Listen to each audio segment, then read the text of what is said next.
Muhammad says, what is the difference between giving Sujood As-Sahw before Salam and after Salam? Can you please explain in detail? First of all,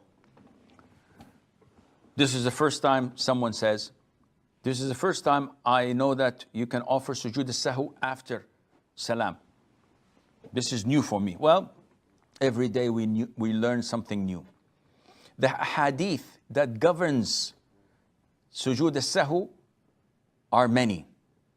Abdullah ibn Buhayna, may Allah be pleased with him, Abu Sa'id al-Khudri, Abu Huraira, Abdullah ibn Mas'ud, may Allah be pleased with them all. They all narrated this. And different scenarios. And in a nutshell, because we can't go into details. First of all, you have to understand that Sujood As-Sahw is offered when you make a mistake in a pillar or a mandatory act in Salat. This means that any voluntary act, you make a mistake or you leave it intentionally or you add it intentionally, does not impact your Salat to the extent that you have to offer Sujood As-Sahw. So someone does not raise his hand. So in the beginning, I start my Salat by saying, Allahu Akbar. I didn't raise my hands. My prayer is valid because raising the hands is a sunnah. But if I did not say Allahu Akbar, this is a pillar. My prayer is not conducted yet. I haven't started yet. I can't start a prayer without saying Allahu Akbar. So it has to be a mistake in a pillar or in a mandatory act, which means that you have to learn what are the pillars of Salat and what are the mandatory acts of Salat to know how to do, how to act, and how to behave. Secondly, scholars say that there are two locations where we pray or offer two prostrations of forgetfulness before Salam, and another two locations or incidents or reasons for offering it after Salam. So the first one is when you drop a mandatory act, when you forget a mandatory act. So let's assume that I am praying Dhuhr for rak'ahs. In the second rak'ah, I do not sit for tashahhud. I stand up for the third rak'ah. And after I'm fully standing, someone says, Subhanallah, Subhanallah, bringing my attention that I have not sit for the first tashahhud. What to do? I have to continue my prayer. I skipped the first tashahhud. Yes, but this is mandatory, and I skipped it out of forgetfulness. Continue my prayer as normal.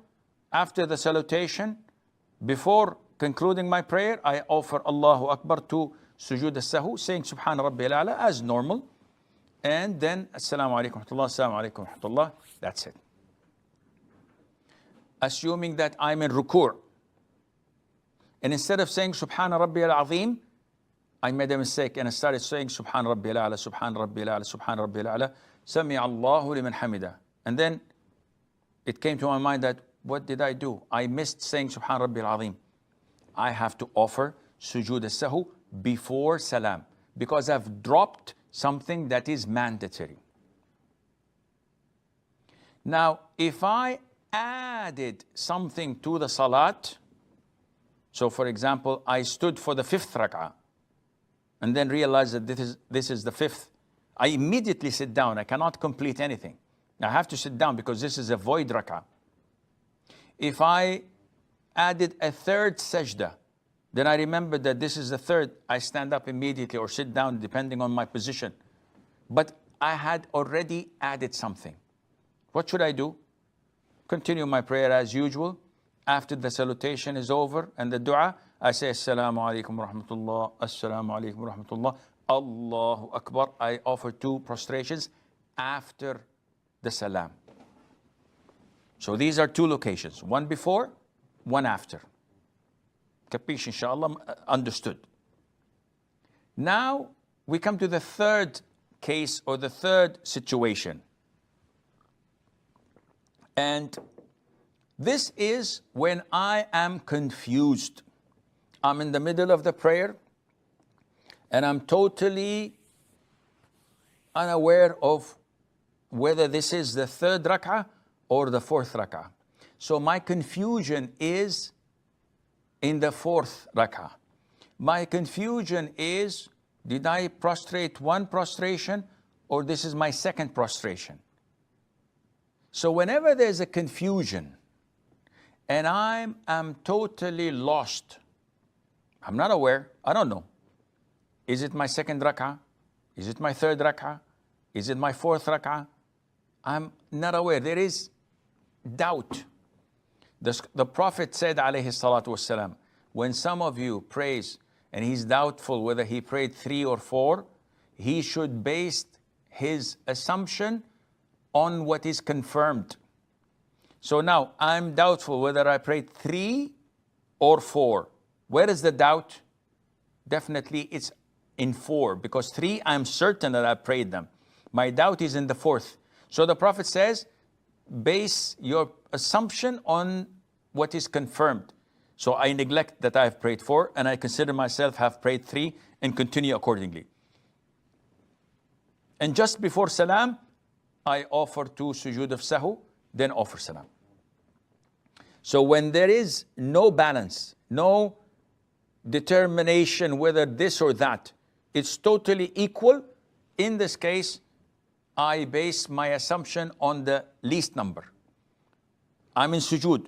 Is this my first or my second sujood? Well, I don't know.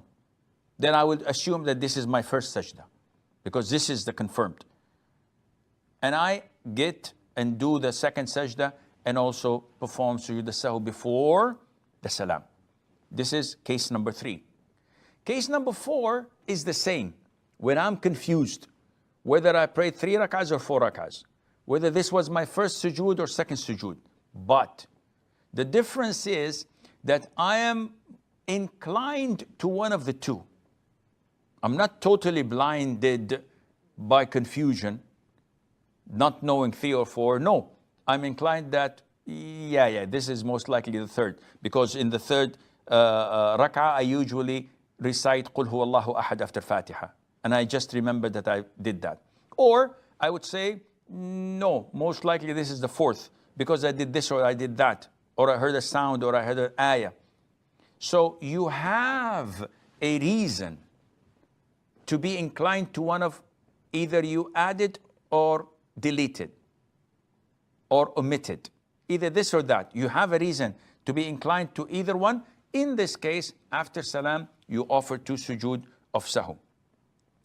To recap, before Salam, you offer Sujood As-Sahw in 2 cases.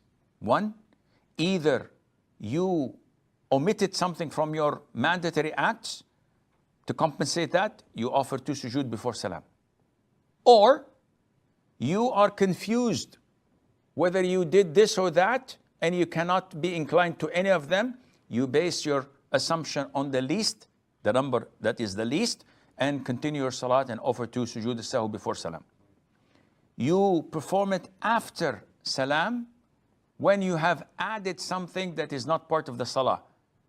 A 3rd tashahhud, a 5th rak'ah, something mandatory in other than its place. Then you offer 2 sujood after Salam. Or, and this is the 4th, when you are confused but you're inclined to whether you added or omitted something from the Salat, you act upon that and you offer your sujood after the Salam. When we say after the Salam, do we offer also another tashahhud? The answer is no. You simply offer Salam, then immediately 2 prostrations, saying Subhana Rabbil A'la, Allahu Akbar, Assalamu alaikum wa rahmatullah, Assalamu alaikum wa rahmatullah. So I hope this answers your question.